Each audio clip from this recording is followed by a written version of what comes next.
खरं म्हणजे प्रत्येक कार्यकर्त्याला दिघेसाहेब गेल्यानंतर आधार देणं, त्यांना शिवसेनेचा पक्ष संघटना वाढवणं आणि त्यासाठी अहोरात्र मोरे साहेबांनी काम केलं. की ठाण्यामध्ये दिघेसाहेबांच्या नंतर शिवसेना संघटन सांभाळण्याचं काम त्यांनी केलं, वाढवण्याचं काम केलं. या महाराष्ट्रामध्ये एक अभ्यासू व्यक्तिमत्व, एक ज्येष्ठ व्यक्तिमत्व म्हणून, एक दांडगा अनुभव असलेलं व्यक्तिमत्व म्हणून त्यांच्याकडे पाहिलं जातं. सर रघुनाथ मोरे यांचं निधन झालं. ठाण्यातल्या शिवसेनेसाठी रघुनाथ मोरे यांचं योगदान कसं होतं? माजी जिल्हा प्रमुख रघुनाथ मोरे साहेबांचं दुःखद निधन झालंय. खरं म्हणजे एक दुःखद आणि वेदनादायी घटना आहे.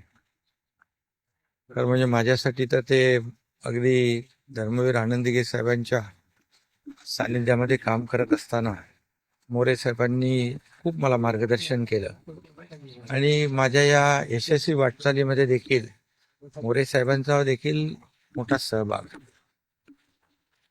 खरं म्हणजे प्रत्येक कार्यकर्त्याला दिघेसाहेब गेल्यानंतर आधार देणं, त्यांना शिवसेनेचा पक्ष संघटना वाढवणं आणि त्यासाठी अहोरात्र मोरे साहेबांनी काम केलं आणि प्रत्येकालाच आपल्या परिवारातलं मानलं. आणि मी देखील मगाशी सांगितलं की ठाण्यामध्ये दिघेसाहेबांच्या नंतर शिवसेना संघटन सांभाळण्याचं काम त्यांनी केलं, वाढवण्याचं काम केलं आणि माझ्यासारखे असंख्य कार्यकर्ते देखील आज वेगवेगळ्या पदांवर काम करतात.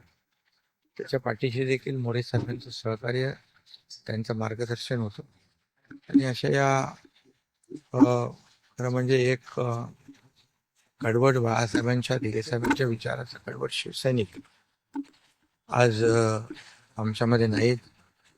ही शिवसेनेसाठी आणि माझी वैयक्तिक परिवारासाठी देखील मोठी हानी आहे आणि शिवसेनेमध्ये देखील न भरून येणारी उणीव आहे. मी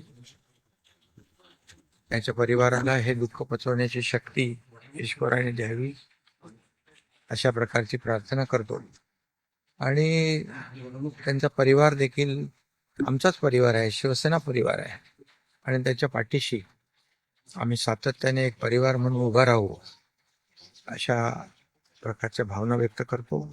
आणि माझे जिल्हा प्रमुख आणि आमच्या परिवारातलेच एक सदस्य रघुनाथ मोरे साहेबांना मी भावपूर्ण श्रद्धांजली. माझे जिल्हा प्रमुख होते, त्यामुळे शिवसेना ठाणे जिल्ह्याने एक पोकळी निर्माण झालेली आहे. हो, मी सांगितलं ना की त्याच्यामध्ये खरं म्हणजे असे कार्यकर्ते, नेते, आनंद दिघे साहेबांसारखे नेते त्यांच्या मार्गदर्शनाखाली काम करण्याची संधी मोरे साहेबांना, माझ्यासारख्या कार्यकर्त्यांना मिळाली हे आमचं भाग्य. आणि मोरे साहेबांच्या जाण्याने खरं म्हणजे शिवसेनेची मोठी हानी झाली आहे.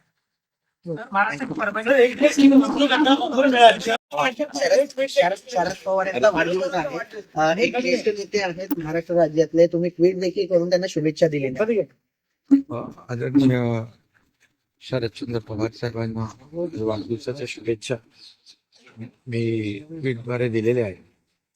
ते राज्याचे माजी मुख्यमंत्री होते, देशाचे केंद्रीय मंत्री होते आणि एक या महाराष्ट्रामध्ये एक अभ्यासू व्यक्तिमत्व, एक ज्येष्ठ व्यक्तिमत्व म्हणून, एक दांडगा अनुभव असलेलं व्यक्तिमत्व म्हणून त्यांच्याकडे पाहिलं जातं आणि म्हणून मी त्यांच्या वाढदिवसानिमित्त एकदा शुभेच्छा देतो. त्यांना सुदृढ आयुष्य, दीर्घायुष्य लाभो आणि त्यांना पुढील वाटचालीत देखील खूप खूप त्यांना शुभेच्छा. आणि पुन्हा एकदा मी त्यांच्या वाढदिवसानिमित्त शरद पवार साहेबांच्या अभिष्ट चिंतन करतो, माझ्या व्यक्तिशा परिवाराच्या वतीने पण आणि शिवसेना परिवाराच्या वतीने.